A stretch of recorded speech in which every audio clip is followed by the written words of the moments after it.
ਸਤਿ ਸ਼੍ਰੀ ਅਕਾਲ। ਤੁਸੀਂ ਜੁੜੇ ਹੋਏ ਹੋ ਪੰਜਾਬੀ ਰੇਡੀਓ ਯੂਐਸਏ ਨਾਲ ਤੇ ਪ੍ਰੋਗਰਾਮ ਖਬਰ ਤੇ ਨਜ਼ਰ ਦੇ ਵਿੱਚ ਤੁਹਾਡਾ ਸਾਰਿਆਂ ਦਾ ਸਵਾਗਤ ਹੈ। ਮੈਂ ਹਾਂ ਪ੍ਰਵੀਨ ਸ਼ਰਮਾ। ਪ੍ਰੋਗਰਾਮ ਦੇ ਵਿੱਚ ਕਈ ਅਹਿਮ ਤੇ ਕਈ ਖਾਸ ਖਬਰਾਂ ਨੂੰ ਲੈ ਕੇ ਚਰਚਾ ਕਰਨ ਦੇ ਲਈ ਜੁੜ ਚੁੱਕੇ ਨੇ ਪੰਜਾਬ ਤੋਂ ਪੱਤਰਕਾਰ ਦੀਪਕ ਸ਼ਰਮਾ ਚਨਾਰਥਲ ਜੀ। ਸ਼ਰਮਾ ਸਤਿ ਸ਼੍ਰੀ ਅਕਾਲ, ਸਵਾਗਤ ਹੈ ਜੀ ਪੰਜਾਬੀ ਰੇਡੀਓ ਯੂਐਸਏ ਤੇ।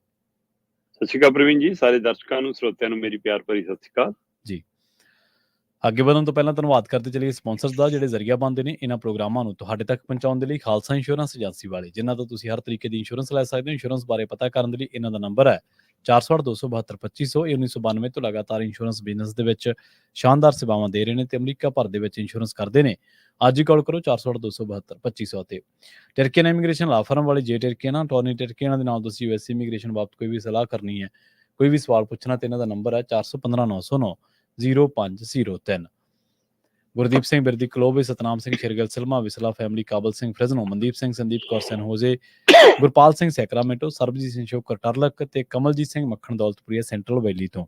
ਇਹਨਾਂ ਸਾਰੇ ਹੀ ਸਪਾਂਸਰਸ ਦਾ ਬਹੁਤ ਬਹੁਤ ਧੰਨਵਾਦ। ਤੇ ਜੇਕਰ ਤੁਸੀਂ ਵੀ ਪੰਜਾਬੀ ਰੇਡੀਓ ਯੂਐਸਏ ਦੇ ਇਹਨਾਂ ਪ੍ਰੋਗਰਾਮਾਂ ਨੂੰ ਸਪਾਂਸਰ ਕਰਨਾ ਚਾਹੁੰਦੇ ਹੋ ਤਾਂ ਸਟੂਡੀਓ ਦਾ ਨੰਬਰ ਹੈ 468-272-5200। ਅੱਜ ਦਾ ਇਹ ਖਬਰ ਤੇ ਨਜ਼ਰ ਪ੍ਰੋਗਰਾਮ ਸਾਲ 2024 ਦੀ 18 ਅਪ੍ਰੈਲ ਦਾ ਪ੍ਰੋਗਰਾਮ ਹੈ ਤੇ ਦਿਨ ਅੱਜ ਵੀਰਵਾਰ ਹੈ। ਸ਼ਰਮਾ ਜੀ, ਖਬਰਾਂ ਦੇ ਵੱਲ ਆਈਏ। ਸ਼ੁਰੂਆਤ ਕਰੀਏ ਆਪਾਂ ਅਰਵਿੰਦ ਕੇਜਰੀਵਾਲ ਤੋਂ।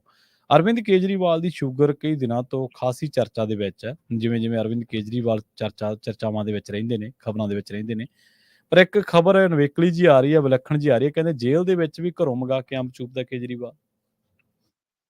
ਬਿਲਕੁਲ ਪ੍ਰਵੀਨ ਜੀ, ਅਰਵਿੰਦ ਕੇਜਰੀਵਾਲ ਨੂੰ ਅੱਜ 19ਵਾਂ ਦਿਨ ਹੈ। 1 ਤਰੀਕ ਤੋਂ 1 ਅਪ੍ਰੈਲ ਤੋਂ ਉਹ ਨਿਆਇਕ ਹਿਰਾਸਤ ਦੇ ਵਿੱਚ ਤਿਹਾੜ ਜੇਲ੍ਹ 'ਚ ਨੇ ਤੇ ਉਹਨਾਂ ਦੀ ਸ਼ੂਗਰ ਦੇ ਮਸਲੇ ਨੂੰ ਲੈ ਕੇ ਹੀ ਉਹਨਾਂ ਨੂੰ ਘਰ ਦੀ ਰੋਟੀ ਖਾਣ ਦੀ ਪਰਮਿਸ਼ਨ ਮਿਲੀ ਹੋਈ ਸੀ। ਅਦਾਲਤ ਨੇ ਉਹਨਾਂ ਨੂੰ ਪਰਮਿਸ਼ਨ ਦਿੱਤੀ ਸੀ ਕਿ ਠੀਕ ਹੈ, ਜੇਕਰ ਤੁਹਾਡਾ ਸ਼ੂਗਰ ਵਾਲਾ ਮਸਲਾ ਹੈਗਾ ਤੁਸੀਂ ਘਰੋਂ ਆਪਣਾ ਖਾਣਾ ਮੰਗਾ ਕੇ ਖਾ ਸਕਦੇ ਹੋ, ਕਿਉਂਕਿ ਇਹ ਮੰਨਿਆ ਜਾਂਦਾ ਕਿ ਉਹਨਾਂ ਨੂੰ ਘਰੋਂ ਉਸ ਹਿਸਾਬ ਨਾਲ ਖਾਣਾ ਮਿਲਦਾ ਕਿ ਜਿਹੜਾ ਉਹਨਾਂ ਦੇ ਸਿਹਤ ਲਈ ਸਹੀ ਹੈ। ਤੇ ਪਰ ਉਹ ਲਗਾਤਾਰ ਇਸ ਗੱਲ ਦੀ ਸ਼ਿਕਾਇਤ ਕਰ ਰਹੀ ਸੀਗੇ ਜੀ ਕਿ ਮੇਰਾ ਸ਼ੂਗਰ ਲੈਵਲ ਅਪ ਡਾਊਨ ਹੋ ਰਿਹਾ, ਇਸ ਲਈ ਮੈਨੂੰ ਮੇਰੇ ਡਾਕਟਰਾਂ ਨਾਲ ਵੀਡੀਓ ਕਾਨਫਰੰਸਿੰਗ ਕਰਨ ਦੀ ਆਜ਼ਾਦੀ ਮਿਲੇ, ਮੈਂ ਰੋਜ਼ ਉਹਨਾਂ ਨਾਲ ਰਾਬਤਾ ਕਰ ਸਕਾਂ। ਇਹ ਗੱਲ ਆਪਾਂ ਇੱਕ ਦਿਨ ਸ਼ਾਇਦ ਛੂਈ ਵੀ ਸੀਗੀ ਕਿ ਉਹਨਾਂ ਨੇ ਇਸ ਤਰ੍ਹਾਂ ਦੀ ਮੰਗ ਕੀਤੀ ਹੈ ਕਿ ਮੈਨੂੰ ਡਾਕਟਰਾਂ ਦੇ ਨਾਲ ਵੀਡੀਓ ਕਾਨਫਰੰਸਿੰਗ ਰਾਹੀਂ ਗੱਲ ਕਰਨ ਦੀ ਪਰਮਿਸ਼ਨ ਦਿੱਤੀ ਜਾਵੇ। ਹੁਣ ਇਹੀ ਮੰਗ ਉਹਨਾਂ ਦੇ ਵਕੀਲ ਅਦਾਲਤ 'ਚ ਲੈ ਗਏ। ਠੀਕ ਹੈ। ਤੇ ਜਦੋਂ ਉਹਨਾਂ ਨੇ ਇਹ ਮੰਗ ਰੱਖੀ ਕਿ ਜੀ ਅਰਵਿੰਦ ਕੇਜਰੀਵਾਲ ਮਤਲਬ ਹਾਈ ਬਲੱਡ ਸ਼ੂਗਰ ਦੇ ਮਰੀਜ਼ ਨੇ ਤੇ ਇਸ ਲਈ ਉਹਨਾਂ ਦਾ ਡਾਕਟਰਾਂ ਨਾਲ ਰਾਬਤਾ ਹੋਣਾ ਬਹੁਤ ਜ਼ਰੂਰੀ ਹੈ ਜੀ, ਉਹਨਾਂ ਦਾ ਲੈਵਲ ਸ਼ੂਗਰ ਦਾ ਨਹੀਂ ਟਿਕਾ ਰਿਹਾ, ਲਗਾਤਾਰ ਅਪ ਡਾਊਨ ਹੋ ਰਿਹਾ, ਕਾਫੀ ਵੱਧ ਰਹੀ ਹੈ ਸ਼ੂਗਰ ਤੇ ਪ੍ਰਸ਼ਾਸਨ ਉਹਨਾਂ ਦਾ ਉਵੇਂ ਉਹਨਾਂ ਨਾਲ ਸਹਿਯੋਗ ਨਹੀਂ ਕਰਦਾ, ਇਸ ਲਈ ਉਹਨਾਂ ਨੂੰ ਪਰਮਿਸ਼ਨ ਦਿੱਤੀ ਜਾਵੇ ਕਿ ਉਹ ਡਾਕਟਰ ਨਾਲ ਵੀਡੀਓ ਕਾਨਫਰੰਸਿੰਗ ਰਾਹੀਂ ਗੱਲ ਕਰ ਸਕਣ। ਤੇ ਇਸ ਮਸਲੇ ਤੇ ਅਦਾਲਤ ਨੇ ਮਤਲਬ ਜੇਲ੍ਹ ਪ੍ਰਸ਼ਾਸਨ ਤੋਂ ਵੀ ਜਾਣਕਾਰੀ ਮੰਗੀ, ਈਡੀ ਤੋਂ ਵੀ ਜਾਣਕਾਰੀ ਮੰਗੀ। ਸੋ ਹੁਣ ਇਸ ਪਹਿਲੂ ਨੂੰ ਲੈ ਕੇ ਈਡੀ ਜਵਾਬ ਦਾਖਲ ਕਰਦੀ ਹੈ ਤੇ ਈਡੀ ਜਵਾਬ ਦਾਖਲ ਇਹ ਕਰਦੀ ਹੈ ਕਿ ਜਨਾਬ ਉਹ ਜੇਲ੍ਹ ਦੀ ਰੋਟੀ ਤਾਂ ਖਾ ਨਹੀਂ ਰਹੇ ਜੀ, ਰੋਟੀ ਉਹ ਘਰੋਂ ਮੰਗਾ ਕੇ ਖਾ ਰਹੇ ਨੇ। ਤੇ ਜੇ ਉਹਦੇ ਬਾਵਜੂਦ ਵੀ ਸ਼ੂਗਰ ਠੀਕ ਨਹੀਂ ਆ ਰਹੀ, ਮਤਲਬ ਰੋਟੀ 'ਚ ਕੋਈ ਗੜਬੜ ਹੈ। ਫਿਰ ਉਹਨਾਂ ਦੇ ਵਕੀਲ ਨੇ ਇਹ ਵੀ ਦਲੀਲ ਰੱਖੀ ਕਿ ਉਹ ਰੋਟੀ ਜਿਹੜੀ ਮੰਗਾ ਕੇ ਖਾ ਰਹੇ ਨੇ, ਉਹ ਮੰਗਾਈ ਕਿ ਉਹ ਚੀਜ਼ਾਂ ਖਾ ਰਹੇ ਨੇ ਜਿਹਦੇ ਨਾਲ ਸ਼ੂਗਰ ਵੱਧਦੀ ਹੈ। ਠੀਕ ਹੈ। ਕਹਿੰਦੇ ਕਿ ਪਲੈਨਡ ਉਹਨਾਂ ਦੀ ਇੱਕ ਸਾਜ਼ਿਸ਼ ਹੈ ਕਿ ਮੇਰੀ ਸਿਹਤ ਖਰਾਬ ਹੋਵੇ ਤੇ ਮੈਂ ਮੈਡੀਕਲੀ ਜ਼ਮਾਨਤ ਤੇ ਬਾਹਰ ਜਾਵਾਂ, ਜੇ ਹੋਰ ਨਹੀਂ ਤਾਂ ਹਸਪਤਾਲ ਦਾ ਬੈੱਡ ਤਾਂ ਮਿਲੇ ਮੈਨੂੰ। ਸੋ ਕਹਿੰਦੇ ਕਿ ਕਿਉਂਕਿ ਉਹਨਾਂ ਨੇ ਜਿਹੜਾ ਆਧਾਰ ਦਿੱਤਾ ਪ੍ਰਵੀਨ ਜੀ, ਉਹ ਕਮਾਲ ਦਾ। ਉਹ ਕਹਿੰਦੇ ਜੀ ਘਰੋਂ ਜਿਹੜੀ ਅਸੀਂ ਇੱਥੇ ਤੈਅ ਕੀਤਾ ਹੋਇਆ ਕਿ ਦਾਲ ਰੋਟੀ ਮਿਲੂਗੀ, ਘਰੋਂ ਕਹਿੰਦੇ ਆਲੂ ਪੂਰੀਆਂ ਆਉਂਦੀਆਂ। ਅੱਛਾ, ਮਤਲਬ ਸ਼ੂਗਰ ਦਾ ਮਰੀਜ਼ ਹੋਵੇ, ਆਲੂ ਤਾਂ ਉਹਦੇ ਲਈ ਵੈਸੇ ਹੀ ਜ਼ਹਿਰ ਹੈ। ਤੇ ਕਹਿੰਦੇ ਜੀ ਆਲੂ ਪੂਰੀਆਂ ਮੰਗਾ ਕੇ ਖਾਂਦੇ ਨੇ। ਹੋਰ ਛੱਡ, ਉਹਨਾਂ ਨੇ ਵੀ ਦੱਸਿਆ ਕਿ ਘਰੋਂ ਅੰਬ ਆਉਂਦੇ ਨੇ ਰੋਟੀ ਦੇ ਨਾਲ। ਉਹ ਅੱਛਾ। ਤੇ ਅੰਬ ਚੂਪਣਾ ਤੇ ਨਾਲ ਦੀ ਨਾਲ ਕਹਿੰਦੇ ਮਠਿਆਈ ਵੀ ਖਾਂਦੇ ਨੇ। ਹੋਰ ਛੱਡੋ, ਇਹ ਵੀ ਈਡੀ ਨੇ ਦਾਅਵਾ ਕੀਤਾ ਕਿ ਉਹ ਤਾਂ ਚੀਨੀ ਵਾਲੀ ਚਾਹ ਪੀਂਦੇ ਨੇ। ਠੀਕ ਹੈ ਜੀ, ਮੂੰਹ ਸ਼ੂਗਰ ਚਾਹ ਵੀ ਮਿੱਠੀ ਵਾਲੀ ਪੀਂਦੇ ਨੇ।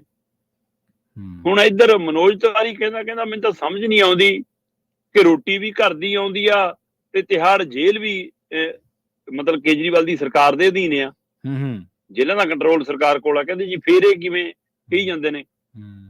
ਉਹ ਕਹਿੰਦੇ ਇਹਨੂੰ ਯੂਪੀ ਸ਼ਿਫਟ ਕਰੋ ਜੀ, ਕਹਿੰਦੇ ਮੈਂ ਨਹੀਂ ਇੱਥੇ ਸਹੀ ਮੰਨਦਾ। ਉਹਨੇ ਨਵਾਂ ਪਹਿਲੂ ਛੇੜ ਲਿਆ। ਪਰ ਇਹ ਸਭ ਦੇ ਵਿਚਾਲੇ ਆਤਸ਼ੀ ਨੇ ਇੱਕ ਗੱਲ ਕਹੀ। ਆਤਸ਼ੀ ਕਹਿੰਦੀ ਕਿ 54 ਯੂਨਿਟ ਰੋਜ਼ ਐਸੋਲੀਨ ਦੇ ਲੈਂਦੇ ਨੇ ਉਹ। ਅੱਛਾ, ਮਤਲਬ ਇਹ ਆਪਣੇ ਆਪ 'ਚ ਇੱਕ ਹੈਰਾਨੀ ਵਾਲੀ ਗੱਲ ਸੀ ਜਦੋਂ ਨੇ ਇਹ ਕਿਹਾ ਕਿ 2 ਯੂਨਿਟ 3 ਯੂਨਿਟ ਹੋਵੇ ਤਾਂ ਸਮਝ ਵੀ ਆਵੇ। 54 ਯੂਨਿਟ ਕਹਿੰਦੀ ਕਿ ਉਹਨਾਂ ਦੀ ਇੰਨਾ ਸ਼ੂਗਰ ਦੇ ਉਹ ਮਤਲਬ ਗੰਭੀਰ ਮਰੀਜ਼ ਨੇ ਕਿ ਉਹਨਾਂ ਨੂੰ ਇੱਕ ਦਿਨ ਦੇ ਵਿੱਚ 54 ਇੰਸੂਲਿਨ ਦੇ ਯੂਨਿਟ ਲੈਣੇ ਪੈਂਦੇ ਨੇ। ਠੀਕ ਤੇ ਹੈ। ਇਸ ਲਈ ਕਹਿੰਦੀ ਜੀ ਕਿ ਉਹਨਾਂ ਨੂੰ ਉਹ ਯੂਨਿਟ ਨਹੀਂ ਉਪਲਬਧ ਕਰਾਏ ਜਾਂਦੇ, ਉਹਨਾਂ ਨੂੰ ਇੰਸੂਲਿਨ ਲੈਣ ਨਹੀਂ ਦਿੱਤੀ ਜਾਂਦੀ, ਇਸ ਲਈ ਉਹਨਾਂ ਦੀ ਸਿਹਤ ਵਿਗੜ ਰਹੀ ਆ। ਤੇ ਇਸ ਲਈ ਕਹਿੰਦੇ ਉਹਨਾਂ ਦਾ ਡਾਕਟਰਾਂ ਨਾਲ ਰਾਬਤਾ ਹੋਣਾ ਬਹੁਤ ਜ਼ਰੂਰੀ ਆ। ਹੁਣ ਈਡੀ ਸੱਚ ਬੋਲਦੀ ਆ ਜਾਂ ਕੇਜਰੀਵਾਲ ਦੇ ਵਕੀਲ ਸੱਚ ਬੋਲਦੇ ਆ? ਦੋਵਾਂ ਚੋਂ ਗੜਬੜ ਤਾਂ ਕੁਛ ਹੈ ਨਾ, ਕਿਤੇ ਤਾਂ ਹੈ। ਕਿਤੇ ਤਾਂ ਕੋਈ ਪਹਿਲੂ ਹੈਗਾ। ਸੋ ਕੇਜਰੀਵਾਲ ਹੋਰੀ ਲਗਾਤਾਰ ਜਿਸ ਦਿਨ ਦੇ ਜੇਲ੍ਹ 'ਚ ਨੇ, ਉਸ ਦਿਨ ਤੇ ਉਹਨਾਂ ਨੇ ਸੁਪਰੀਮ ਕੋਰਟ ਦੇ ਹਵਾਲੇ ਨਾਲ ਵੀ ਇੱਕ ਕੋਸ਼ਿਸ਼ ਕੀਤੀ ਸੀ ਕਿ ਮੇਰੀ ਗ੍ਰਿਫਤਾਰੀ ਗੈਰ ਕਾਨੂੰਨੀ ਹੈ ਜੀ, ਮੈਨੂੰ ਜਾਣਬੁੱਝ ਕੇ ਗਲਤ ਰੱਖ ਰਹੇ ਨੇ ਜੀ। ਉਸ ਮਸਲੇ ਤੇ ਉਹਨਾਂ ਨੂੰ ਤੁਰੰਤ ਰਾਹਤ ਤਾਂ ਨਹੀਂ ਮਿਲੀ, ਪਰ ਸੁਣਵਾਈ ਸ਼ੁਰੂ ਹੋ ਗਈ ਸੀ। ਸੋ 24 ਤਰੀਕ ਨੂੰ ਉਹਦੇ ਤੇ ਜਵਾਬ ਦਾਖਲ ਕਰਨਾ, 24 ਤਰੀਕ ਤੱਕ ਈਡੀ ਨੇ, ਉਸ ਤੋਂ ਬਾਅਦ 29 ਤੋਂ ਬਾਅਦ ਸੁਣਵਾਈ ਦੀ ਤਰੀਕ। ਸੋ ਇਸ ਦਾ ਮਤਲਬ ਉਹ ਕੋਸ਼ਿਸ਼ਾਂ ਤਾਂ ਕਰ ਰਹੇ ਨੇ ਜ਼ਮਾਨਤ ਲੈਣ ਲਈਆਂ। ਤੇ ਉਹਨਾਂ ਕੋਸ਼ਿਸ਼ਾਂ 'ਚ ਕੀ ਇਹ ਵੀ ਕੋਸ਼ਿਸ਼ ਹੈ, ਇਹ ਕਿਸੇ ਵਕੀਲ ਦਾ ਸੁਝਾਇਆ ਨੁਕਤਾ ਜਾਂ ਕੇਜਰੀਵਾਲ ਦੇ ਆਪਣੇ ਦਿਮਾਗ ਦੀ ਕੋਈ ਸਕੀਮ ਹੈ ਕਿ ਹਾਂ ਮਤਲਬ ਤੁਸੀਂ ਆਪਣੀ ਰਿਸਕ ਵੀ ਲੈ ਸਕਦੇ ਹੋ ਐਡਾ ਬੜਾ ਜੇ ਤੁਸੀਂ ਇਹ ਪੰਗਾ ਲੈ ਰਹੇ ਹੋ? ਕਿ ਇਹ ਕਹਿਣਾ ਚਾਹੁੰਦੀ ਹੈ ਈਡੀ ਕਿ ਉਹ ਆਪਣੀ ਜਾਨ ਨਾਲ ਖੇਡ ਰਿਹਾ? ਤੇ ਪਰ ਕੇਜਰੀਵਾਲ ਜਿਹੋ ਜਿਹੀ ਰਾਜਨੀਤੀ ਕਰਦੇ ਨੇ ਉਹਦੇ ਦੇ ਵਿੱਚ ਕੁਝ ਵੀ ਸੰਭਵ ਹੈ ਜੀ ਜੀ। ਸੋ ਇਸ ਲਈ ਇਹ ਉਹਨਾਂ ਦੀ ਇੱਕ ਚਾਲ ਦਾ ਹਿੱਸਾ ਵੀ ਹੋ ਸਕਦਾ। ਪਰ ਇਹ ਹੁਣ ਦੋਵੇਂ ਧਿਰਾਂ ਦੀ ਬਿਆਨਬਾਜ਼ੀ ਹੈ ਪ੍ਰਵੀਨ ਜੀ, ਨਾ ਤਾਂ ਤੁਸੀਂ ਦੇਖਿਆ ਨਾ ਆਪਾਂ ਦੇਖਿਆ ਨਾ ਜੱਜ ਸਾਹਿਬ ਨੇ ਜੀ ਦੇਖਿਆ। ਸੋ ਇਸ ਲਈ ਉੱਥੇ ਤੱਥ ਹੀ ਰੱਖੇ ਜਾ ਰਹੇ ਨੇ। ਉਹ ਤੱਥ ਰੱਖ ਰਹੇ ਨੇ ਜੀ ਇਹਨਾਂ ਨੂੰ ਆਈਸੋਲੀਨ ਨਹੀਂ ਲੈਣ ਦਿੱਤੀ ਜਾਂਦੀ, ਇਹਨਾਂ ਨੂੰ ਡਾਕਟਰਾਂ ਨਾਲ ਰਾਬਤਾ ਨਹੀਂ ਕੀਤਾ ਜਾਂਦਾ, ਇਸ ਲਈ ਉਹ ਜ਼ਰੂਰੀ ਹੈ। ਈਡੀ ਕਹਿੰਦੀ ਕਿ ਸਾਰੀ ਖੇਡ ਹੀ ਇਸ ਲਈ ਰਚੀ ਜਾ ਰਹੀ ਹੈ ਤਾਂ ਕਿ ਉਹ ਅਜਿਹਾ ਖਾਣਾ ਖਾ ਰਹੇ ਨੇ, ਅਜਿਹੀਆਂ ਚੀਜ਼ਾਂ ਲੈ ਰਹੇ ਨੇ ਜਿਹਦੇ ਨਾਲ ਉਹਨਾਂ ਦੀ ਸਿਹਤ ਵਿਗੜੇ, ਸ਼ੂਗਰ ਵਧੇ ਤੇ ਉਹਨਾਂ ਨੂੰ ਮੈਡੀਕਲੀ ਦੇ ਲਈ ਜੇਲ੍ਹ ਤੋਂ ਬਾਹਰ ਆਉਣ ਦਾ ਮੌਕਾ ਮਿਲ ਜਾਵੇ। ਸੋ ਕਹਿੰਦੇ ਸਾਰੀ ਕਾਰਵਾਈ ਉਹਦੇ ਲਈ ਹੈ। ਸੋ ਹੁਣ ਇਸ ਮਸਲੇ ਨੂੰ ਲੈ ਕੇ ਇੱਕ ਦਿੱਲੀ ਦੇ ਵਿੱਚ ਨਵੀਂ ਰਾਜਨੀਤੀ ਛਿੜ ਗਈ ਔਰ ਮੈਨੂੰ ਲੱਗਦਾ ਦਿੱਲੀ ਦੇ ਵਿੱਚ ਲੋਕ ਸਭਾ ਚੋਣਾਂ ਦੇ ਚੋਣ ਪ੍ਰਚਾਰ ਦੌਰਾਨ ਵੀ ਕੇਜਰੀਵਾਲ ਦੀ ਸ਼ੂਗਰ ਦਾ ਮੁੱਦਾ, ਅੰਬਾਂ ਦਾ ਮੁੱਦਾ, ਮਠਿਆਈ ਦਾ ਮੁੱਦਾ ਇਹ ਜ਼ਿਆਦਾ ਭਾਰੀ ਰਹਿਣ ਵਾਲਾ ਸਥਾਨਕ ਮੁੱਦਿਆਂ ਨਾਲ। ਜੀ ਜੀ। ਤੇ ਆਪਾਂ ਅਗਲੀ ਖਬਰ ਦੇ ਵੱਲ ਵਧੀਏ, ਗੱਲ ਕਰੀਏ ਮਾਨ ਸਾਹਿਬ ਦੇ ਬਿਆਨ ਦੀ। ਮਾਨ ਸਾਹਿਬ ਉਹੀ ਤੋਤਾ ਰੱਟ ਜਿਵੇਂ ਇਹਨਾਂ ਨੇ ਪੁਰਾਣੇ ਇਲੈਕਸ਼ਨਾਂ ਦੇ ਵਿੱਚ, ਪਹਿਲਾਂ ਵਾਲੇ ਇਲੈਕਸ਼ਨਾਂ ਦੇ ਵਿੱਚ ਲਾਈ ਸੀ, ਕਹਿੰਦੇ ਨੋਟ ਦੂਜਿਆਂ ਤੋਂ ਲੈ ਲਓ ਪਰ ਵੋਟ ਆਪ ਨੂੰ ਪਾ ਦਿਓ। ਪ੍ਰਵੀਨ ਜੀ, ਤੁਸੀਂ ਇਸ ਮੌਕੇ ਪੰਜਾਬ ਤੋਂ, ਭਾਰਤ ਤੋਂ 7 ਸਮੁੰਦਰ ਪਾਰ ਬੈਠੇ ਹੋ ਜੀ। ਅਮਰੀਕਾ 'ਚ ਬੈਠ ਕੇ ਵੀ ਤੁਹਾਨੂੰ ਯਾਦ ਹੈ ਕਿ ਇਹ ਤੋਤਾ ਰੱਟ ਹੈ ਜੀ ਜੀ। ਤੇ ਫਿਰ ਮਾਨ ਸਾਹਿਬ ਇਹ ਕਿਉਂ ਸਮਝਦੇ ਆ ਕਿ ਪੰਜਾਬ ਦੇ ਲੋਕ ਇਹ ਗੱਲ ਭੁੱਲ ਗਏ ਹੋਣੇ? ਇਹ 'ਚ ਨਵੀਂ ਗੱਲ ਕੀ ਹੈ ਜੀ? ਇਹ ਤਾਂ ਤੁਸੀਂ ਪਹਿਲਾਂ ਪਿਛਲੀਆਂ ਚੋਣਾਂ 'ਚ ਵੀ ਇਹੀ ਗੱਲ ਕਹਿੰਦੇ ਸੀ। ਹਾਂਜੀ ਹਾਂਜੀ ਬਿਲਕੁਲ। ਪੈਸੇ ਦੇਣ ਆਉਣਗੇ, ਲੈ ਕੇ ਰੱਖ ਲਿਓ, ਤੁਹਾਡੇ ਹੀ ਨੇ, ਹੈ ਨਾ, ਤੇ ਪਰ ਵੋਟ ਸਾਨੂੰ ਪਾ ਦਿਓ। ਇਸ ਵਾਰ ਤੁਸੀਂ ਸਰਕਾਰ ਚੋਂ, ਸੱਤਾ ਚੋਂ, ਤੁਸੀਂ ਆਪਣੇ ਕੰਮ ਦੇ ਆਧਾਰ ਤੇ ਵੋਟ ਮੰਗਦੇ ਚੰਗੇ ਲੱਗਦੇ ਹੋ। ਬਿਲਕੁਲ। ਤੁਸੀਂ ਕਹਿੰਦੇ ਕਿ 2 ਸਾਲਾਂ 'ਚ ਜੋ ਅਸੀਂ ਕੀਤਾ ਤੁਸੀਂ ਉਸ ਨੂੰ ਦੇਖ ਕੇ ਸਾਨੂੰ ਵੋਟ ਪਾਉਣੀ ਹੈ। ਧੰਨਵਾਦ ਤੁਹਾਡਾ ਕਿ ਤੁਸੀਂ ਪਹਿਲਾਂ ਬਾਕੀਆਂ ਨੂੰ ਨਕਾਰਿਆ ਤੇ ਜੇ ਤੁਹਾਨੂੰ ਸਾਡਾ ਕੰਮ ਪਸੰਦ ਆ ਵੋਟ ਪਾਏ। ਇਹਦਾ ਮਤਲਬ ਕੰਮ ਹੈ ਨਹੀਂ ਤੁਹਾਡੇ ਕੋਲ ਕੋਈ। ਤੁਹਾਨੂੰ ਆਪਣੀ ਉਹੀ ਤੋਤਾ ਰੱਟ ਦੁਹਰਾਉਣੀ ਪਈ ਜੀ। ਮੁੱਖ ਮੰਤਰੀ ਭਗਵੰਤ ਮਾਨ ਹੋਰੀ ਕਈ ਸੂਬਿਆਂ ਦੇ ਦੌਰੇ ਤੋਂ ਬਾਅਦ ਪੰਜਾਬ ਪਰਤੇ ਨੇ। ਸੋ ਉਹਨਾਂ ਲਈ ਔਖਾ ਹੁੰਦਾ ਇੱਕ ਅੱਧਾ ਦਿਨ ਵੀ ਬਿਨਾਂ ਮਾਈਕ ਤੋਂ, ਬਿਨਾਂ ਕੈਮਰੇ ਦੀ ਫਲੈਸ਼ ਤੋਂ, ਬਿਨਾਂ ਬਿਆਨ ਤੋਂ। ਸੋ ਉਹ ਹੁਣ ਆਦਤ ਪੈ ਗਈ ਉਹਨਾਂ ਨੂੰ, ਜਾਂ ਰੋਡ ਸ਼ੋਅ ਚਾਹੀਦਾ ਜਾਂ ਸਟੇਜ ਸ਼ੋਅ ਚਾਹੀਦਾ। ਸੋ ਉਸ ਗੱਲ ਦੇ ਲਈ ਕੱਲ ਜੀਰਕਪੁਰ ਦੇ ਵਿੱਚ ਸਟੇਜ ਸਜਾਈ ਗਈ ਸੀ ਜੀ। ਬਕਾਇਦਾ ਤੌਰ ਤੇ 13 ਦੇ 13 ਲੋਕ ਸਭਾ ਉਮੀਦਵਾਰਾਂ ਨੂੰ ਸੱਦਾ ਸੀ। ਠੀਕ ਹੈ। ਤੇ ਕੈਟਵਾਕ ਕਰਾਈ ਪੂਰੀ ਜੀ ਉਹਨਾਂ ਦੀ। ਜਿਵੇਂ ਕਿਸੇ ਨੂੰ ਸਨਮਾਨ ਦੇਣਾ ਹੁੰਦਾ ਬਹੁਤ ਵੱਡਾ, ਉਸ ਨੂੰ ਫਿਰ ਸਟੇਜ ਦੇ ਗੱਭੇ ਖੜਾ ਲਿਆ ਜਾਂਦਾ ਹੈ, ਫਿਰ ਉਹਦੀ ਉਹ ਸਾਰੀ ਬਾਇਓਗ੍ਰਾਫੀ ਚੱਲਦੀ ਹੈ, ਉਹਦੀ ਬਾਇਓਡਾਟਾ ਚੱਲਦਾ ਹੈ, ਉਹਦੀ ਪ੍ਰਾਪਤੀਆਂ ਗਣਾਈਆਂ ਜਾਂਦੀਆਂ। ਉਸ ਤਰ੍ਹਾਂ ਸਕਰੀਨ ਲੱਗੀ ਸੀ, ਕੱਲਾ ਕੱਲਾ ਉਮੀਦਵਾਰ ਉੱਠ ਕੇ ਕੁਰਸੀ ਤੋਂ ਮੂਹਰੇ ਆ ਕੇ ਖੜਦਾ ਸੀ। ਠੀਕ ਹੈ। ਤੇ ਫਿਰ ਵੀਡੀਓਗ੍ਰਾਫੀ ਤੇ ਉਹਦੇ ਫਿਰ ਸਾਰਾ ਕੁਝ ਜੀਵਨ ਘਾਲਣਾ ਦਿਖਾਈ ਜਾਂਦੀ ਸੀ। ਤੇ ਇਹ ਪੁਰਾਣਾ ਟ੍ਰੈਂਡ ਹੈ। ਜਦੋਂ ਮੁੱਖ ਮੰਤਰੀ ਹੋਰਾਂ ਨੂੰ ਮੁੱਖ ਮੰਤਰੀ ਦਾ ਚਿਹਰਾ ਲਾਉਣਾ ਸੀ ਤਦ ਵੀ ਏਦਾਂ ਹੀ ਵੀਡੀਓਗ੍ਰਾਫੀ ਚੱਲੀ ਸੀ। ਬਿਲਕੁਲ ਬਿਲਕੁਲ ਜੀ ਜੀ। ਇਹ ਆਮ ਆਦਮੀ ਪਾਰਟੀ ਦਾ ਇੱਕ ਬੜਾ ਮਤਲਬ ਉਹ ਹਾਈ ਪ੍ਰੋਫਾਈਲ 5 ਸਟਾਰ ਲੈਵਲ ਦਾ ਸ਼ੋਅ ਹੁੰਦਾ ਉਹ। ਸੋ ਉਹ ਸ਼ੋਅ ਦਾ ਆਯੋਜਨ ਕੀਤਾ। 13 ਦੀ ਬਜਾਏ 12 ਉਮੀਦਵਾਰ ਆਏ, ਮੀਥੇਰ ਨਹੀਂ ਆ ਸਕੇ, ਉਹਨਾਂ ਦੀ ਤਰੀਕ ਦਾ ਕੋਈ ਮਸਲਾ ਸੀਗਾ ਉਦਣ। ਸੋ ਕੱਲੇ ਕੱਲੇ ਉਮੀਦਵਾਰ ਨੂੰ ਏਦਾਂ ਪੇਸ਼ ਕਰਕੇ ਉਹਦੀ ਚੜ੍ਹਾਈ ਕਰਾ ਕੇ ਉਹਦੇ ਗੁਣਗਾਨ ਗਾਉਣ ਤੋਂ ਬਾਅਦ ਫਿਰ ਮੁੱਖ ਮੰਤਰੀ ਸਾਹਿਬ ਨੇ ਮਾਈਕ ਸੰਭਾਲਿਆ ਤੇ ਕਹਿੰਦੇ ਕਿ ਮੈਨੂੰ ਪਤਾ ਹੈ ਉਹ ਆਉਣਗੇ, ਉਹ ਸਾਰੇ ਤੁਹਾਡੇ ਕੋਲ ਪੈਸੇ ਲੈ ਕੇ ਆਉਣਗੇ ਤੁਹਾਡੀ ਵੋਟ ਖਰੀਦਣ। ਫੜ ਲਿਓ ਪੈਸੇ, ਨਾ ਕਰਿਓ ਜੀ, ਤੁਹਾਡੇ ਹੀ ਪੈਸੇ ਨੇ, ਉਹਨਾਂ ਨੇ ਕੋਈ ਕਣਕ ਵੇਚ ਕੇ ਨਹੀਂ ਵੱਟੇ, ਤੁਹਾਡੀਆਂ ਜੇਬਾਂ ਕੱਟ ਕੇ ਇਕੱਠੇ ਕੀਤੇ ਨੇ। ਬਸ ਵੋਟ ਆਪ ਨੂੰ ਪਾ ਦਿਓ, ਤੁਹਾਨੂੰ ਪਤਾ ਕਿ ਅਸੀਂ ਉਹ ਤੁਹਾਡੇ ਲਈ ਕੰਮ ਕਰਦੇ। ਤੇ ਇਹ ਤਰੀਕਾ ਵੋਟ ਮੰਗਣ ਦਾ। ਤੇ ਉਧਰ ਪਾਰਟੀ ਦੀਆਂ ਮਤਲਬ ਟੀਮਾਂ ਨੂੰ, ਪਾਰਟੀ ਦੇ ਅਹੁਦੇਦਾਰਾਂ ਨੂੰ ਉਮੀਦਵਾਰਾਂ ਨੂੰ ਕਹਿਤਾ ਹੁਣ ਮੈਂ ਪੰਜਾਬ 'ਚ ਹਾਂ, ਬਣਾਓ ਪ੍ਰੋਗਰਾਮ, ਜਿੱਥੇ ਕਹੋਗੇ ਮੈਂ ਉੱਥੇ ਆਊਂਗਾ, ਅਲੀਕੋ ਰੂਪਰੇਖਾ। ਜਦੋਂ ਕਿ ਸਾਰਿਆਂ ਨੂੰ ਪਤਾ ਕਿ ਰੂਪਰੇਖਾ ਚਾਰਟ ਦਿੱਲੀ ਤੋਂ ਬਣ ਕੇ ਆਉਂਦਾ, ਉਸੇ ਹਿਸਾਬ ਨਾਲੇ ਤੁਸੀਂ ਤੁਰਨਾ। ਤੁਹਾਡੀ ਗੱਡੀ ਵੀ ਆਪਣੇ ਆਪ ਕਿਸੇ ਪਾਸੇ ਮੋੜਾ ਨਹੀਂ ਕੱਟ ਸਕਦੀ, ਕਿਹੜੇ ਢਾਬੇ ਤੇ ਰੁਕਣੀ, ਕਿੱਥੇ ਫੁੱਲ ਬਰਸਾਉਣੇ ਤੇ ਕਿੱਥੇ ਭਾਸ਼ਣ ਦੇਣਾ, ਇਹ ਸਾਰਾ ਕੁਝ ਸਕ੍ਰਿਪਟਡ ਹੈ। ਸੋ ਇਸ ਲਈ ਉਹ ਸਕ੍ਰਿਪਟ ਦੇ ਤਹਿਤ ਹੁਣ ਮੁੱਖ ਮੰਤਰੀ ਭਗਵੰਤ ਮਾਨ ਹੋਰੀ ਪੰਜਾਬ ਦੇ ਵਿੱਚ ਮਿਸ਼ਨ 13-0 ਸ਼ੁਰੂ ਕਰਨ ਜਾ ਰਹੇ ਨੇ, ਜਿਹਦਾ ਉਹਨਾਂ ਨੇ ਦਮ ਭਰਿਆ ਸੀਗਾ ਕਿ 32 ਦੰਦ ਹੈ ਸਾਡੇ, ਅਸੀਂ ਜੋ ਕਹਿ ਦਈਏ ਹੋ ਜਾਂਦਾ ਜੀ। ਸੋ 13 ਦੀਆਂ 13 ਸੀਟਾਂ ਜਿੱਤਣ ਦੇ ਦਮ ਦੇ ਹਵਾਲੇ ਨਾਲ ਉਹ ਕਹਿੰਦੇ ਜੀ ਮੈਂ ਹਰ ਹਲਕੇ 'ਚ 3 ਦਿਨ ਲਾਊਂਗਾ। ਤੇ ਆਮ ਆਦਮੀ ਪਾਰਟੀ ਵੱਡੀਆਂ ਰੈਲੀਆਂ ਦੀ ਬਜਾਏ ਜਾਂ ਜਨਤਕ ਚਰਚਾਵਾਂ ਦੀ ਬਜਾਏ ਰੋਡ ਸ਼ੋਅ ਨੂੰ ਬਹੁਤ ਪਹਿਲ ਦਿੰਦੀ ਹੈ। ਔਰ ਇਹ ਰੋਡ ਸ਼ੋਅ ਇਹਨਾਂ ਦਾ ਅੱਧਾ ਕਿਲੋਮੀਟਰ ਤੋਂ ਵੱਧ ਨਹੀਂ ਹੁੰਦਾ, ਹੱਦ ਹੈ ਕਿਤੇ ਕਿਲੋਮੀਟਰ ਦਾ ਹੋ ਜਾਵੇ, ਤੇ ਉਸ ਨੂੰ ਬਸ ਵੀਡੀਓਗ੍ਰਾਫੀ ਰਾਹੀਂ, ਸੋਸ਼ਲ ਮੀਡੀਆ ਰਾਹੀਂ ਐ ਫੈਲਾਇਆ ਜਾਂਦਾ ਕਿ ਤਰਥੱਲੀ ਮਚ ਗਈ ਬਈ। ਹਾਂਜੀ ਹਾਂਜੀ ਬਿਲਕੁਲ। ਸੋ ਇਸ ਤਰੀਕੇ ਦਾ ਮਤਲਬ ਕਿ ਉਹ ਫਿਰ ਰੂਪਰੇਖਾ ਲਿਖੀ ਜਾ ਰਹੀ ਹੈ। ਸੋ ਹੁਣ ਦੇਖਣ ਵਾਲੀ ਗੱਲ ਹੋਊਗੀ ਕਿ ਹਾਂ ਇਹਦੇ ਵਿੱਚੋਂ ਕਿੰਨੇ ਕਾਮਯਾਬ ਹੁੰਦੇ ਨੇ, ਕਿਉਂਕਿ ਇਸ ਵਾਰ ਹਿਸਾਬ ਵੋਟਾਂ ਦਾ ਮਤਲਬ ਕਿ ਵਾਅਦਿਆਂ ਨਾਲ, ਦਾਅਵਿਆਂ ਨਾਲ, ਗੱਲਾਂ ਨਾਲ ਨਹੀਂ ਹੋਣਾ, ਇਸ ਵਾਰ ਕੰਮ ਨਾਲ ਹੋਣਾ।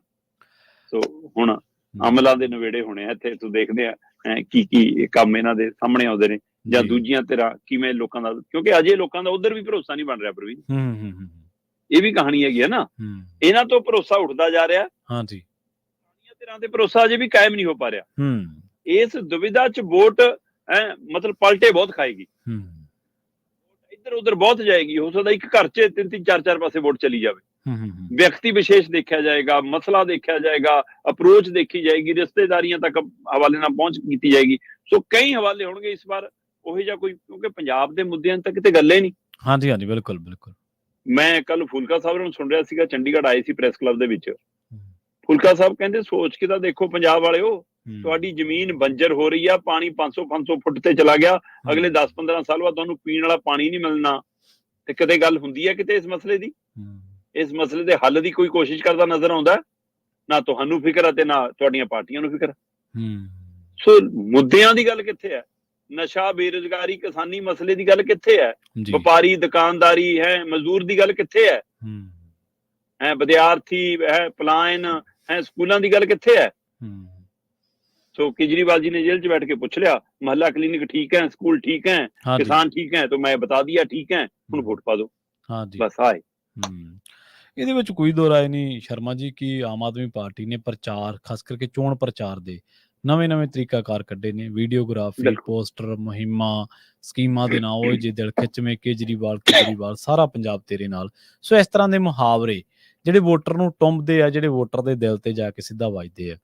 ਪਰ ਹੁਣ ਉਹੀ ਵੋਟਰ ਸੋਸ਼ਲ ਮੀਡੀਆ ਤੇ ਵੀ ਤਾਂ ਹੈਗਾ ਨਾ, ਜਿਹੜੀ ਚੀਜ਼ ਦੀ ਆਪਾਂ ਵਰਤੋਂ ਕਰ ਰਹੇ ਆ ਉਹ ਸਾਡੇ ਲਈ ਕਾਰਗਰ ਸਾਬਤ ਹੋ ਸਕਦੀ ਹੈ, ਹੋ ਰਹੀ ਹੈ, ਤੇ ਉੱਥੇ ਹੀ ਸੋਸ਼ਲ ਮੀਡੀਆ ਤੇ ਉਹ ਵਰਤੋਂਕਾਰ ਜਿਹੜਾ ਉਹ ਵੋਟਰ ਵੀ ਹੈ ਇੱਕ, ਤੇ ਉਹ ਇਹਨਾਂ ਚੀਜ਼ਾਂ ਨੂੰ ਵੀ ਨੋਟ ਤਾਂ ਕਰਦਾ ਹੀ ਹੋਊਗਾ ਨਾ ਕਿ ਕਿਹੜੀਆਂ ਚੀਜ਼ਾਂ ਕਿਵੇਂ ਵਧਾ ਚੜਾ ਕੇ ਪੇਸ਼ ਕੀਤੀਆਂ ਜਾ ਰਹੀਆਂ ਨੇ ਜੀ। ਤੇ ਉਧਰ ਗੱਲ ਕਰਕੇ ਅਕਾਲੀ ਦਲ ਦੀ ਰਾਜਨੀਤੀ ਦੀ ਤੇ ਭਾਜਪਾ ਦੀ ਰਾਜਨੀਤੀ ਦੀ, ਕਹਿੰਦੇ ਸੁਖਬੀਰ ਦੇ ਮਨਾਇਆ ਢੀਂਡਸਾ ਤੇ JP ਨੱਡਾ ਦੇ ਮਨਾਇਆ ਸਾਂਪਲਾ ਅਜੇ ਨਹੀਂ ਮੰਨੇ। ਬਿਲਕੁਲ ਪ੍ਰਵੀਨ ਜੀ, ਅਜੇ ਲਿਸਟਾਂ ਵੀ ਆਉਣੀਆਂ ਨੇ, ਅਕਾਲੀ ਦਲ ਦੇ ਵੀ ਉਮੀਦਵਾਰ ਰਹਿੰਦੇ ਨੇ, ਕਾਂਗਰਸ ਦੇ ਉਮੀਦਵਾਰ ਵੀ ਰਹਿੰਦੇ ਨੇ, ਭਾਜਪਾ ਦੇ ਉਮੀਦਵਾਰ ਵੀ ਰਹਿੰਦੇ ਨੇ। ਭਾਜਪਾ ਨੇ 9 ਹੀ ਐਲਾਨੇ, ਅਜੇ 4 ਰਹਿੰਦੇ ਆ। ਅਕਾਲੀ ਦਲ ਨੇ 7 ਐਲਾਨੇ, 6 ਰਹਿੰਦੇ ਆ। ਕਾਂਗਰਸ ਨੇ 6 ਐਲਾਨੇ, 7 ਰਹਿੰਦੇ ਆ। ਸੋ ਇਸ ਲਈ ਉਸ ਉਮੀਦਵਾਰਾਂ ਦੀ ਜਦੋਜਹਿਦ ਦੇ ਵਿੱਚ ਕਈ ਚਿਹਰੇ ਅਜੇ ਵੀ ਦਲ ਬਦਲਣ ਲਈ ਤਿਆਰ ਨੇ। ਸੋ ਆਪਾਂ ਲਗਾਤਾਰ ਇਸ ਵਾਰ ਦਲ ਬਦਲੂ ਦੀ ਗੱਲ ਕਰਦੇ ਆ ਰਹੇ ਹਾਂ, ਤੇ ਉਸ ਦਲ ਬਦਲੂ ਦੇ ਵਿੱਚ ਅਜੇ ਵੀ ਮਤਲਬ ਇੱਕ ਬੰਦਾ, ਉਹਦੇ ਪਰ 2 ਪਾਰਟੀਆਂ ਦੀ ਅੱਖ ਹੈ। ਵਿਜੇ ਸਾਂਪਲਾ ਅਕਾਲੀਆਂ ਦੇ ਸੰਪਰਕ 'ਚ ਤਾਂ ਹੈਗੇ ਹੀ ਹੈਗੇ, ਕਹਿੰਦੇ ਕਾਂਗਰਸ ਵੀ ਨਜ਼ਰ ਗੜਾਈ ਬੈਠੀ ਹੈ, ਉਧਰ ਚੌਧਰੀ ਪਰਿਵਾਰ ਨੂੰ ਵੀ ਉਹ ਪੜੋਸ ਕੇ ਰੱਖਣਾ ਚਾਹੁੰਦੀ ਹੈ। ਸੋ ਇਸ ਲਈ ਕਾਫੀ ਕੁਛ ਹੈ। ਅਕਾਲੀ ਦਲ ਲਈ ਤਾਂ ਮਸਲਾ ਹੁਸ਼ਿਆਰਪੁਰ ਨਾਲੋਂ ਜਲੰਧਰ ਦਾ ਵੀ ਵੱਡਾ ਹੈ। ਉਹਨਾਂ ਨੇ ਪਵਨ ਟੀਨੂ ਨੂੰ ਦੇਣੀ ਸੀ, ਪਵਨ ਟੀਨੂ ਚਲਾ ਗਿਆ, ਤੇ ਹੁਣ ਅਜੇ ਜਲੰਧਰ ਲਈ ਵੀ ਬੰਦਾ ਨਹੀਂ ਲੱਭ ਰਿਹਾ। ਹੋ ਸਕਦਾ ਉੱਥੇ ਵੀ ਕੋਈ ਡੈਪੂਟੇਸ਼ਨ ਤੋਂ ਲਿਆਉਣ ਜਾਂ ਬਾਹਰਲੇ ਸੂਬੇ ਤੋਂ, ਮਤਲਬ ਬਾਹਰਲੇ ਹਲਕੇ ਤੋਂ ਲਿਆਉਣ। ਹਾਂਜੀ ਬਿਲਕੁਲ। ਤੇ ਇੱਧਰ ਹੁਸ਼ਿਆਰਪੁਰ ਵਾਲਾ ਮਸਲਾ ਵੀ ਅਜੇ ਪੇਚ ਫਸਿਆ, ਤੇ ਹੁਸ਼ਿਆਰਪੁਰ ਵਾਲੇ 'ਚ ਉਹਨਾਂ ਨੂੰ ਲੱਗ ਰਿਹਾ ਕਿ ਵਿਜੇ ਸਾਂਪਲਾ ਸਾਡੇ ਲਈ ਹੈਵੀ ਵੇਟ ਕੈਂਡੀਡੇਟ ਹੋ ਸਕਦਾ। ਸੋ ਇਸ ਲਈ ਵਿਜੇ ਸਾਂਪਲਾ ਵੀ ਅਕਾਲੀ ਦਲ ਨਾਲ ਜਾ ਕੇ ਕਹਿੰਦੇ ਸੁਖਾਵਾਂ ਮਹਿਸੂਸ ਕਰਦੇ ਨੇ ਕਿ ਪੁਰਾਣਾ ਰਾਬਤਾ ਰਿਹਾ। ਪਰ ਵਿਜੇ ਸਾਂਪਲਾ ਹੋਰਾਂ ਦੀ ਜਿੱਦਾਂ ਹੀ ਚਰਚਾ ਚੱਲਦੀ ਹੈ ਕਿ ਉਹ ਅਕਾਲੀਆਂ ਜਾਂ ਕਾਂਗਰਸੀਆਂ ਸੰਪਰਕ 'ਚ ਨੇ, ਤਾਂ ਭਾਜਪਾ ਸਰਗਰਮ ਹੋ ਜਾਂਦੀ ਹੈ, ਤੇ ਉਹ ਸਰਗਰਮੀ ਦੇ ਦੌਰਾਨ ਭਾਜਪਾ ਦੀ ਲੀਡਰਸ਼ਿਪ ਦਿੱਲੀ ਤੱਕ ਸੁਨੇਹਾ ਪਹੁੰਚਾਉਂਦੀ ਹੈ ਤੇ ਵਿਜੇ ਸਾਂਪਲਾ ਨੂੰ ਦਿੱਲੀ ਤੋਂ ਜੇਪੀ ਨੱਡਾ ਹੋਰਾਂ ਦਾ ਸੱਦਾ ਆ ਜਾਂਦਾ। ਜੀ ਜੀ। ਤੇ ਪਹਿਲਾਂ ਇਹ ਮੰਨਿਆ ਜਾ ਰਿਹਾ ਸੀ ਕਿ ਜੇ ਵਿਜੇ ਸਾਂਪਲਾ ਨਹੀਂ ਗਏ ਇਹਦਾ ਮਤਲਬ ਫਿਰ ਪਾਲਾ ਨਹੀਂ ਬਦਲਦੇ, ਪਰ ਵਿਜੇ ਸਾਂਪਲਾ ਦਿੱਲੀ ਮਿਲਣ ਗਏ, ਜੇਪੀ ਨੱਡਾ ਨੂੰ ਮਿਲ ਕੇ ਆਏ। ਠੀਕ ਹੈ। ਤੇ ਉਸ ਗੱਲਬਾਤ ਤੋਂ ਬਾਅਦ ਦਿੱਲੀ ਤੋਂ ਲੈ ਕੇ ਆਪਣੇ ਘਰ ਤੱਕ ਮੂੰਹ ਨਹੀਂ ਖੋਲਿਆ, ਕੋਈ ਟਿੱਪਣੀ ਨਹੀਂ, ਕੋਈ ਬਿਆਨ ਨਹੀਂ, ਕੋਈ ਸ਼ੇਅਰ ਨਹੀਂ, ਕੋਈ ਸਟੇਟਸ ਨਹੀਂ ਜੀ। ਤੇ ਘਰੇ ਵੀ ਕੁੰਡਾ ਲਾ ਲਿਆ ਹਲੇ ਵਰਕਰਾਂ ਨਾਲ ਵੀ ਕੋਈ ਗੱਲ ਨਹੀਂ ਕੀਤੀ। ਠੀਕ ਹੈ। ਪਰ ਉਹਦੇ ਬਾਵਜੂਦ ਵੀ ਝਰੀਟਾਂ ਚੋਂ ਜੋ ਦਿਖ ਰਿਹਾ, ਕਹਿੰਦੇ ਉਹ ਪਤਾ ਲੱਗ ਰਿਹਾ ਕਿ ਅਕਾਲੀ ਦਲ ਕੰਨੀ ਜਾ ਸਕਦੀ ਹੈ ਸਾਂਪਲੇ ਦੀ ਗੱਡੀ, ਅੱਜ ਨਹੀਂ ਤੇ ਭਲਕੇ। ਪਤਾ ਲੱਗ ਰਿਹਾ ਸੁਖਬੀਰ ਬਾਦਲ ਆਉਣਗੇ, ਸਾਂਪਲਾ ਜੀ ਨੂੰ ਬਾਹਰ ਲਿਆਉਣਗੇ, ਪਾਰਟੀ ਵਾਲਾ ਪਰਨਾ ਪਾ ਕੇ ਐਲਾਨ ਕਰਨਗੇ। ਸੋ ਸੁਖਬੀਰ ਬਾਦਲ ਦੀ ਹਾਜ਼ਰੀ ਚ ਵਿਜੇ ਸਾਂਪਲਾ ਕਹਿੰਦੇ ਸ਼ਾਮਲ ਹੋ ਸਕਦੇ ਆ, ਬਸ਼ਰਤੇ ਨੱਡਾ ਹੋਰੀ ਹੁਣ ਦਿੱਲੀ ਤੋਂ ਇੱਧਰ ਨੂੰ ਨਾ ਜਾਣ ਜਾਂ ਕਿਸੇ ਨੂੰ ਕਿਸੇ ਆਪਣੇ ਭੇਜ ਨਾ ਦੇਣ ਕਿਸੇ ਨੂੰ, ਹੈ ਨਾ, ਦੂਤ ਨੂੰ। ਸੋ ਇਸ ਲਈ ਬੀਜੇਪੀ ਅਜੇ ਵੀ ਕੋਸ਼ਿਸ਼ਾਂ ਚ ਕਿ ਵਿਜੇ ਸਾਂਪਲਾ ਜਾਣਾ ਨਹੀਂ ਚਾਹੀਦੇ, ਉਹਨਾਂ ਲਈ ਕੁਛ ਨਾ ਕੋਈ ਆਫਰ ਜ਼ਰੂਰ ਦਿੱਤੀ ਹੋਣੀ ਉਹਨਾਂ ਨੇ। ਸੋ ਉਹਦਾ ਮੰਥਨ ਕਰਦੇ ਨੇ ਜਾਂ ਉਹ ਤੋਂ ਪਹਿਲਾਂ ਅਕਾਲੀ ਦਲ ਇਹ ਜਚਾ ਲੈਂਦਾ ਕਿ ਨਹੀਂ ਸਾਡੀ ਟਿਕਟ ਸਹੀ ਹੈ। ਸੋ ਇਸ ਲਈ ਅਜੇ ਕਹਿੰਦੇ ਕਿ ਉਸ ਦੁਵਿਧਾ ਚ ਜ਼ਰੂਰ ਹੈਗੇ, ਪਰ ਕਾਂਗਰਸ ਉਹ ਤੋਂ ਬਾਅਦ ਖੜੀ ਨਜ਼ਰ ਆਉਂਦੀ ਹੈ ਕਿ ਪਹਿਲਾਂ ਤੁਸੀਂ ਆਹ ਦੁਵਿਧਾ ਚੋਂ ਨਿਕਲੋ ਫਿਰ ਅਸੀਂ ਸੋਚੀਏ ਜੀ। ਸੋ ਇੱਧਰ ਦੂਸਰੇ ਪਾਸੇ ਅਕਾਲੀ ਦਲ ਜਿਹੜਾ ਉੱਧਰ ਜਾ ਰਿਹਾ ਕਿ ਹਾਂ ਉਹਨੇ ਨਾਰਾਜ਼ ਲੀਡਰ ਨੂੰ ਪੱਟ ਲਈਏ, ਆਪਣਾ ਨਾਰਾਜ਼ ਲੀਡਰ ਮਨਾਉਣ ਦੀ ਵੀ ਕੋਸ਼ਿਸ਼ ਕਰ ਰਿਹਾ ਅਕਾਲੀ ਦਲ। ਅੱਛਾ। ਸੁਖਦੇਵ ਸਿੰਘ ਢੀਂਡਸਾ ਹੋਰਾਂ ਦੇ ਜਦੋਂ ਘਰੇ ਮੀਟਿੰਗ ਹੁੰਦੀ ਹੈ, ਬਾਗੀ ਸਰੋਂ ਲਾਪਿਆ ਜਾਂਦਾ ਹੈ, ਭਰੋਸਾ ਪ੍ਰਗਟਾਇਆ ਜਾਂਦਾ ਹੈ, ਤੇ ਉਸ ਦੀ ਖਬਰ ਦੇ ਨਾਲ ਸੁਖਬੀਰ ਬਾਦਲ ਜਦੇ ਰਾਤ ਨੂੰ ਘਰੇ ਪਹੁੰਚਦੇ ਨੇ, ਪਰ ਉਸ ਦਿਨ ਵੀ ਨਹੀਂ ਮੰਨੇ ਜਾਂਦੇ ਤੇ ਫਿਰ ਸੰਗਰੂਰ ਤੱਕ ਘਰੇ ਜਾਂਦੇ ਨੇ ਹੁਣ।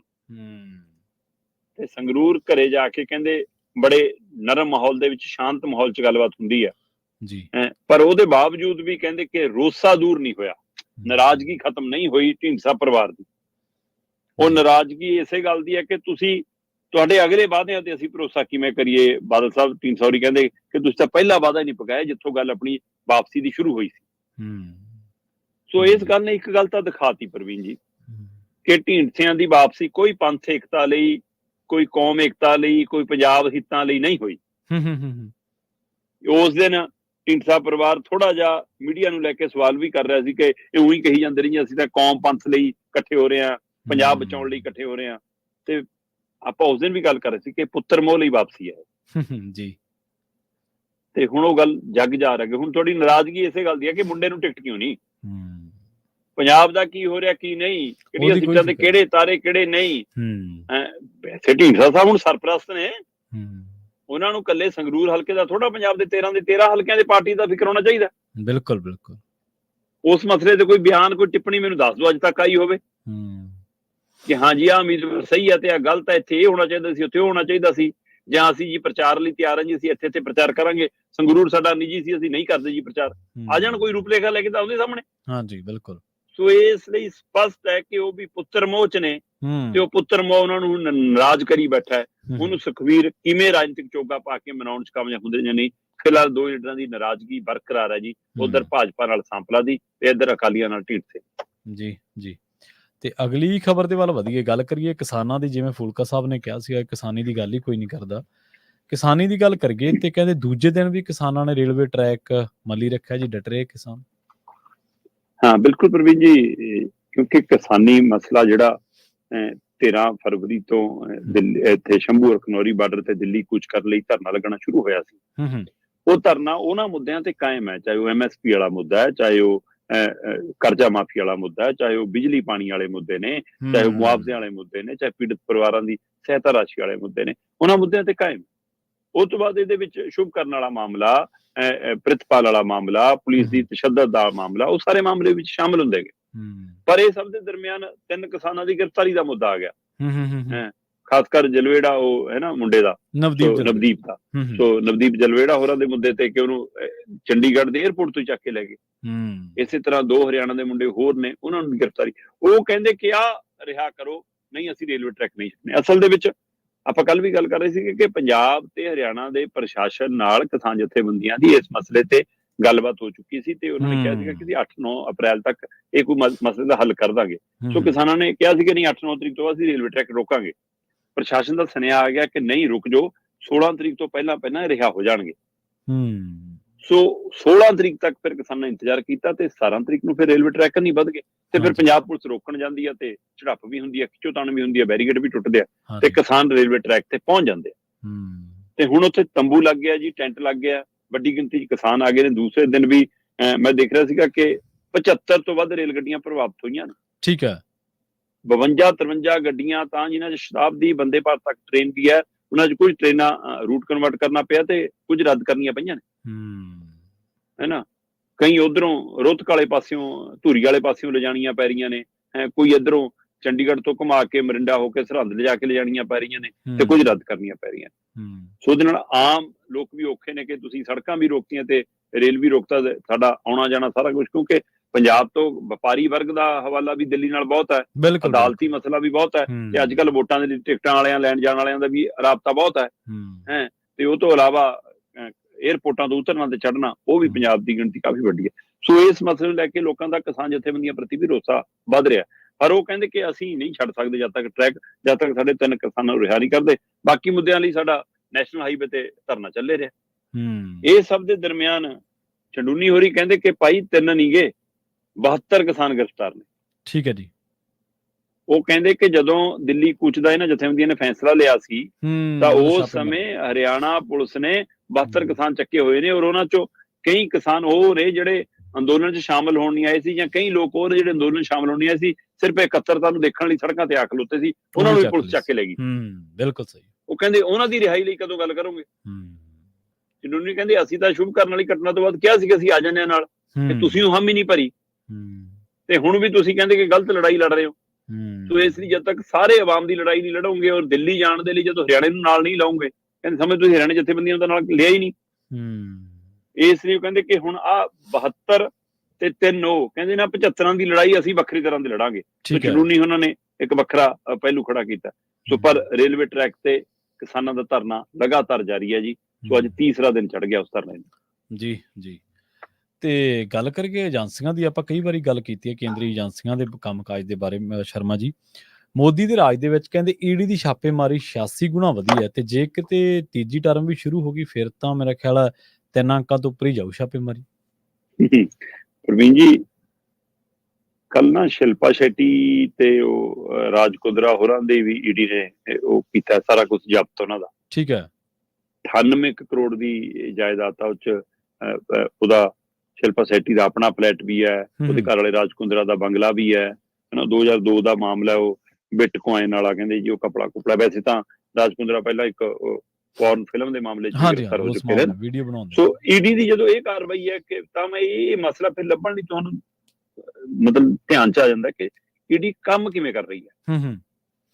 ਮਨਮੋਹਨ ਸਰਕਾਰ ਦਾ ਕਾਰਜਕਾਲ ਤੇ ਮੋਦੀ ਸਰਕਾਰ ਦਾ ਕਾਰਜਕਾਲ। ਠੀਕ ਹੈ ਜੀ। ਤੇ ਫਿਰ ਈਡੀ ਕੋਲ ਕੋਈ ਸ਼ਿਕਾਇਤ ਆਉਂਦੀ ਹੈ, ਸ਼ਿਕਾਇਤ ਦਰਜ ਹੁੰਦੀ ਹੈ, ਜਾਂ ਉਹ ਸ਼ਿਕਾਇਤ ਦਾ ਆਧਾਰ ਹੁੰਦਾ ਕਿ ਹਾਂ ਏਜੰਸੀਆਂ ਬਾਕੀਆਂ ਨੇ ਕੰਮ ਲਿਆ ਤੇ ਉਹ ਤੋਂ ਕੇਸ ਇੱਧਰ ਆ ਗਿਆ, ਚਾਹੇ ਉਹ ਵਿਜੀਲੈਂਸ ਹੈ, ਚਾਹੇ ਉਹ CBI, ਚਾਹੇ ਇਨਕਮ ਟੈਕਸ ਹੈ, ਉਹ ਮਨੀ ਲਾਂਡਰਿੰਗ ਦਾ ਮਾਮਲਾ, ਜਦੋਂ ਟੈਕਸ ਚੋਰੀ ਦਾ ਮਾਮਲਾ, ਬਲੈਕ ਮਨੀ ਦਾ ਮਾਮਲਾ ਬਣਦਾ ਤਾਂ ਈਡੀ ਕੋਲ ਆ ਜਾਂਦੇ ਨੇ ਮਾਮਲੇ। ਹਾਂਜੀ ਹਾਂਜੀ। ਸੋ ਉਸ ਆਧਾਰ ਤੇ ਸ਼ਿਕਾਇਤਾਂ ਮਨਮੋਹਨ ਸਰਕਾਰ ਸਮੇਂ ਕਿੰਨੀਆਂ ਆਈਆਂ ਤੇ ਮੋਦੀ ਸਰਕਾਰ ਸਮੇਂ ਕਿੰਨੀਆਂ ਆਈਆਂ, ਫਿਰ ਸ਼ਿਕਾਇਤਾਂ ਦੇ ਆਧਾਰ ਤੇ ਕਾਰਵਾਈ ਲਈ ਛਾਪੇਮਾਰੀ ਉਸ ਸਮੇਂ ਕਿੰਨੀ ਹੋਈ, ਹੁਣ ਕਿੰਨੀ ਹੋਈ। ਠੀਕ ਹੈ। ਗ੍ਰਿਫਤਾਰੀਆਂ ਕਿੰਨੀਆਂ ਹੋਈਆਂ ਤੇ ਸਜ਼ਾਵਾਂ ਕਿੰਨੀਆਂ। ਇਹ ਪਹਿਲੂ ਜਦੋਂ ਤੁਲਨਾਤਮਕ ਪਹਿਲੂ ਵੱਲ ਜਾਂਦੇ ਆ ਤਾਂ ਮੈਂ ਦੇਖਿਆ ਕਿ ਅਧਿਕਾਰਤ ਨਿਊਜ਼ ਏਜੰਸੀ ਹੈ PTI। ਠੀਕ ਹੈ ਜੀ। ਹਾਂਜੀ ਬਿਲਕੁਲ। ਉਸ ਨੇ ਤੁਲਨਾ ਸਾਹਮਣੇ ਲਿਆਂਦੀ ਤੇ ਤੁਲਨਾ ਕਮਾਲ ਦੀ ਆ ਪ੍ਰਵੀਨ ਜੀ। ਅੱਛਾ। ਹੁਣ ਇਹਦੇ ਵਿੱਚ ਪਹਿਲੂ ਇਹ ਹੈ ਕਿ ਜਿਹੜਾ PMLA ਐਕਟ ਹੈ, ਇਹ 2002 ਦੇ ਵਿੱਚ ਪਾਸ ਹੁੰਦਾ ਹੈ, ਜਿਹੜਾ ਇਹ ਸਾਰਾ ਕਾਲੇ ਧਨ ਨੂੰ ਸਫੇਦ ਬਣਾਉਣ ਤੋਂ ਰੋਕਣ ਦੇ ਲਈ, ਜਿਹਦੇ ਰਾਹੀਂ ਈਡੀ, ਜਿਹਦੇ ਆਧਾਰ ਤੇ ਈਡੀ ਕੰਮ ਕਰਦੀ ਆ। ਉਹ PMLA ਐਕਟ 2002 ਦੇ ਵਿੱਚ ਪਾਸ ਹੋਇਆ, ਪਰ 2005 ਤੋਂ ਅਮਲ 'ਚ ਆਇਆ। ਜੁਲਾਈ 2005 ਤੋਂ। ਸੋ ਜੁਲਾਈ 2005 ਤੋਂ ਲੈ ਕੇ 2014 ਤੱਕ, ਮਾਰਚ 2014 ਤੱਕ ਮਨਮੋਹਨ ਦਾ ਕਾਰਜਕਾਲ 9 ਸਾਲ ਦਾ। ਠੀਕ ਹੈ ਜੀ। ਤੇ ਫਿਰ ਅਪ੍ਰੈਲ 2014 ਤੋਂ ਲੈ ਕੇ 2024 ਮਾਰਚ ਤੱਕ, ਇਹ 10 ਸਾਲਾਂ ਦਾ ਕਾਰਜਕਾਲ ਮੋਦੀ ਦਾ। ਇਸ ਦੌਰਾਨ ਈਡੀ ਨੇ ਕਿਵੇਂ ਕੰਮ ਕੀਤਾ? ਲਓ, ਜੁਲਾਈ 2005 ਤੋਂ 2014 ਤੱਕ ਮਨਮੋਹਨ ਸਰਕਾਰ ਦੇ UPA ਸਰਕਾਰ ਦੇ ਵਿੱਚ ਈਡੀ ਕੋਲ ਸ਼ਿਕਾਇਤਾਂ ਆਈਆਂ 1797। 1800 ਦੇ ਕਰੀਬ ਸ਼ਿਕਾਇਤਾਂ ਆਈਆਂ। ਤੇ 2014 ਤੋਂ ਲੈ ਕੇ 2024 ਮਾਰਚ ਤੱਕ ਮੋਦੀ ਸਰਕਾਰ ਕੋਲ ਸ਼ਿਕਾਇਤਾਂ ਆਈਆਂ 5155। ਉਧਰ ਸ਼ਿਕਾਇਤਾਂ ਆਉਂਦੀਆਂ 1800, ਇਧਰ ਸ਼ਿਕਾਇਤਾਂ ਆਉਂਦੀਆਂ 5100। 5155 ਸ਼ਿਕਾਇਤਾਂ।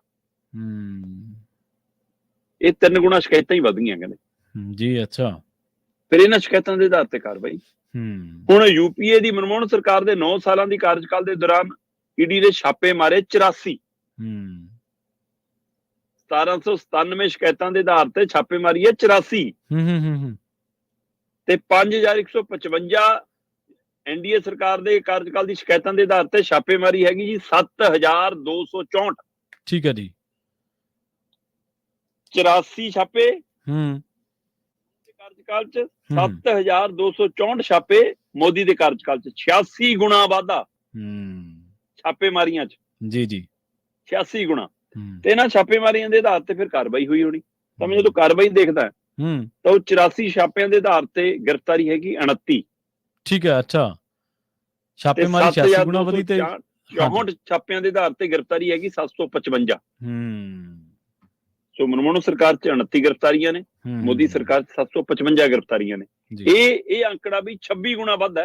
ਠੀਕ ਹੈ ਤੇ ਉਹ ਤੋਂ ਬਾਅਦ ਫਿਰ ਇਸੇ ਆਧਾਰ ਤੇ ਫਿਰ ਬਰਾਮਦਗੀ ਕਿ ਹੂੰ ਕੀ ਕੁਝ ਬਰਾਮਦ ਹੋਇਆ, ਕੀ ਕੁਝ ਕੁਰਕ ਕੀਤਾ, ਹੂੰ ਹੂੰ ਕੀ ਕੁਝ ਜ਼ਬਤ ਕੀਤਾ। ਹੂੰ ਹੂੰ ਯੂਪੀਏ ਸਰਕਾਰ ਦੇ ਕਾਰਜਕਾਲ ਦੇ 9 ਸਾਲਾਂ ਦੇ ਦਰਮਿਆਨ 5000 ਕਰੋੜ ਤੋਂ ਵੱਧ ਦੀ ਜਾਇਦਾਦ ਕੁਰਕ ਕੀਤੀ ਈਡੀ ਨੇ। ਠੀਕ ਹੈ ਜੀ 5000 ਕਰੋੜ। ਹੂੰ ਹੂੰ ਤੇ ਮੋਦੀ ਸਰਕਾਰ ਦੇ ਐਨਡੀਏ ਦੀ ਸਰਕਾਰ ਦੇ ਵਿੱਚ 1,21,600 ਕਰੋੜ ਤੋਂ ਵੱਧ। ਹੂੰ ਉੱਥੇ 5000 ਕਰੋੜ, ਇੱਥੇ 1,21,600 ਕਰੋੜ, ਲਗਭਗ 24 ਗੁਣਾ ਵੱਧ। ਹੂੰ ਸੋ ਇਸ ਲਈ ਛਾਪੇਮਾਰੀਆਂ 86 ਗੁਣਾ ਵੱਧ ਹੈ, ਗ੍ਰਿਫਤਾਰੀਆਂ 26 ਗੁਣਾ ਵੱਧ ਹੈ, ਕੁਰਕੀ ਵਾਲੇ ਮਾਮਲਿਆਂ 'ਚ 24-25 ਗੁਣਾ ਵੱਧ ਹੈ। ਹੂੰ ਸੋ ਇਸ ਤੋਂ ਇੱਕ ਪਹਿਲੂ ਸੋਚਣ ਵਾਲੀ ਗੱਲ ਹੈ ਹੂੰ ਕਿ ਕੀ ਮਨਮੋਹਨ ਸਰਕਾਰ ਨੂੰ ਇਹਦੇ ਇਸ ਹਥਿਆਰ ਦੀ, ਈਡੀ ਹਥਿਆਰ ਦੀ ਰਾਜਨੀਤਿਕ ਵਰਤੋਂ ਕਰਨੀ ਨਹੀਂ ਆਉਂਦੀ ਸੀ, ਕਰਨੀ ਨਹੀਂ ਆਉਂਦੀ ਸੀ ਬਿਲਕੁਲ। ਤੇ ਕੀ ਇਹਨਾਂ ਨੂੰ ਵਰਤੋਂ ਕਰਨੀ ਆ ਗਈ ਹੂੰ ਮੋਦੀ ਸਰਕਾਰ ਨੂੰ? ਹੂੰ ਕੀ ਈਡੀ ਉਸ ਸਮੇਂ ਉਹਨਾਂ ਦੇ ਕੰਟਰੋਲ ਸੀ, ਇਸ ਲਈ ਉਹ ਜਿੱਥੇ ਚਾਹੁੰਦੇ ਸੀ ਉੱਥੇ ਕਾਰਵਾਈ ਕਰਦੀ ਹੈ, ਹੂੰ ਤੇ ਮੋਦੀ ਸਰਕਾਰ 'ਚ ਆਜ਼ਾਦ ਏਜੰਸੀ ਵਜੋਂ ਕਾਰਵਾਈ ਕਰਦੀ ਹੈ, ਤਾਂ ਇੰਨੀ ਕਾਰਵਾਈ ਵੱਧ ਗਈ? ਹੂੰ ਜਾਂ ਉਸ ਸਮੇਂ ਆਜ਼ਾਦ ਸੀ, ਹੁਣ ਆਜ਼ਾਦ ਨਹੀਂ ਹੈ? ਹੂੰ ਕੀ ਉਸ ਸਮੇਂ ਈਡੀ ਦੀ ਵਰਤੋਂ ਹੋ ਰਹੀ ਸੀ, ਹੁਣ ਦੁਰਵਰਤੋਂ ਤਾਂ ਨਹੀਂ ਹੋ ਰਹੀ ਹੈ? ਹਾਂਜੀ ਹਾਂਜੀ ਕਿੰਨੇ ਸਵਾਲ ਨੇ। ਜਾਂ ਉਸ ਸਮੇਂ ਮਨਮੋਹਨ ਸਰਕਾਰ ਨੂੰ ਇਹ ਲੱਗਦਾ ਸੀਗਾ ਕਿ ਨਹੀਂ, ਆ ਆਪਣੇ ਵਾਲੇ ਭ੍ਰਸ਼ਟ ਨੇ, ਇਹਨਾਂ ਤੇ ਕਾਰਵਾਈ ਕਾਹਨੂੰ ਕਰਨੀ ਹੈ? ਮੋਦੀ ਨੂੰ ਲੱਗਦਾ ਕਿ ਆਪਣੇ ਵਾਲੇ ਰਹਿਣ ਦੋ, ਜਿਹੜੇ ਸਾਡੇ ਕੰਨੀ ਆ ਗਏ ਉਹਨਾਂ ਨੂੰ ਛੱਡ ਦੋ, ਬਾਕੀਆਂ ਤੇ ਕਾਰਵਾਈ ਕਰਾਓ।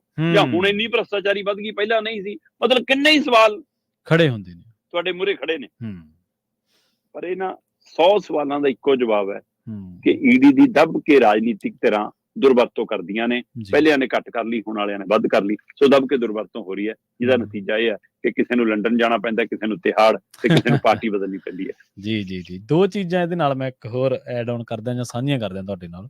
ਜੀ ਇੱਕ ਤਾਂ ਇੱਕ ਸ਼ਰਮਾ ਜੀ ਪਿਛਲੇ ਦਿਨ ਇੱਕ ਰਿਪੋਰਟ ਆਈ ਸੀ, ਇੱਕ ਬਹੁਤ ਵੱਡਾ ਨਿਊਜ਼ ਅਦਾਰਾ ਨਿਊਜ਼ ਕਲਿੱਕ ਦੀ ਸੀਗੀ ਜਾਂ ਸ਼ਾਇਦ ਕਿਸੇ ਹੋਰ ਅਦਾਰੇ ਦੀ, ਜਿਹੜੇ ਖੋਜੀ ਪੱਤਰਕਾਰਤਾ ਕਰਦੇ ਉਹਨਾਂ ਦੀ ਇੱਕ ਰਿਪੋਰਟ ਮੈਂ ਪੜ੍ਹ ਰਿਹਾ ਸੀਗਾ। ਉਹ ਕਹਿੰਦੇ 25 ਵਿਰੋਧੀ ਧਿਰਾਂ ਦੇ ਆਗੂ ਛਾਪੇਮਾਰੀਆਂ ਦਾ, ਜਿਨ੍ਹਾਂ ਤੁਸੀਂ ਜ਼ਿਕਰ ਕੀਤਾ, ਹਜ਼ਾਰਾਂ ਦੇ ਵਿੱਚ ਸ਼ਾਮਲ ਹੋਏ, ਜਿਨ੍ਹਾਂ ਦੇ ਵਿੱਚੋਂ 23 ਦੇ ਖਿਲਾਫ ਜਿਹੜੀ ਜਾਂਚ ਚੱਲ ਰਹੀ ਸੀ ਉਹ ਤੋਂ ਬਾਅਦ ਚੁੱਪ ਚਾਂਦ ਹੋ ਗਈ। ਹਾਂਜੀ ਹਾਂਜੀ ਬਿਲਕੁਲ। ਜਿਹੜਾ ਤੁਸੀਂ ਮਨਮੋਹਨ ਸਰਕਾਰ ਦਾ ਜ਼ਿਕਰ ਕੀਤਾ ਵੇ ਜੀ, ਉਦੋਂ ਸੀਬੀਆਈ ਨੂੰ ਸੁਪਰੀਮ ਕੋਰਟ ਨੇ ਕਿਹਾ ਸੀਗਾ ਕਿ ਇਹ ਪਿੰਜਰੇ ਦਾ ਤੋਤਾ ਹੈ। ਏਜੰਸੀਆਂ ਦੀ ਕਾਰਕਰਦਗੀ ਪਹਿਲੇ ਦਿਨ ਤੋਂ ਹੀ ਮਤਲਬ ਇਹੋ ਜਿਹੀ ਰਹੀ ਹੈ। ਪਰ ਹਾਂਜੀ, ਪਰ ਇਹਦੇ 'ਚ ਇੱਕ ਹੋਰ ਚੀਜ਼ ਆਪਾਂ ਐਡ ਆਨ ਕਰ ਦਈਏ ਕਿ ਜਿਹੜਾ ਇਲੈਕਟੋਰਲ ਬੌਂਡ ਆ ਉਹ 2018-19 'ਚ ਆਇਆ। ਸੋ ਉਦੋਂ ਬਾਅਦ ਛਾਪਾ ਵੱਜਿਆ, ਚੁੱਪ ਚਾਂਦ ਹੋ ਗਈ ਤੇ ਇਲੈਕਟੋਰਲ ਬੌਂਡ ਖਰੀਦ ਲਿਆ ਤੇ ਉਹ ਕੰਮਕਾਰ ਹੋਰ ਤਰੀਕੇ ਦਾ ਬਦਲ ਗਿਆ। ਜੀ ਸ਼ਰਮਾ ਜੀ, ਇਹਨਾਂ ਖਾਸ ਖਬਰਾਂ ਤੇ ਖਾਸ ਜਾਣਕਾਰੀਆਂ ਦੇ ਲਈ ਤੁਹਾਡਾ ਬਹੁਤ ਬਹੁਤ ਧੰਨਵਾਦ ਜੀ। ਬਹੁਤ ਸ਼ੁਕਰੀਆ ਜੀ। ਪ੍ਰੋਗਰਾਮ ਖਬਰ ਤੇ ਨਜ਼ਰ ਨੂੰ ਆਪਾਂ ਇੱਥੇ ਹੀ ਸਮਾਪਤ ਕਰਾਂਗੇ। ਤੁਹਾਡਾ ਸਾਰਿਆਂ ਦਾ ਵੀ ਬਹੁਤ ਧੰਨਵਾਦ। ਸਤਿ ਸ੍ਰੀ ਅਕਾਲ। ਜੁੜੇ ਰਹੋ ਪੰਜਾਬੀ ਰੇਡੀਓ USA ਦੇ ਨਾਲ।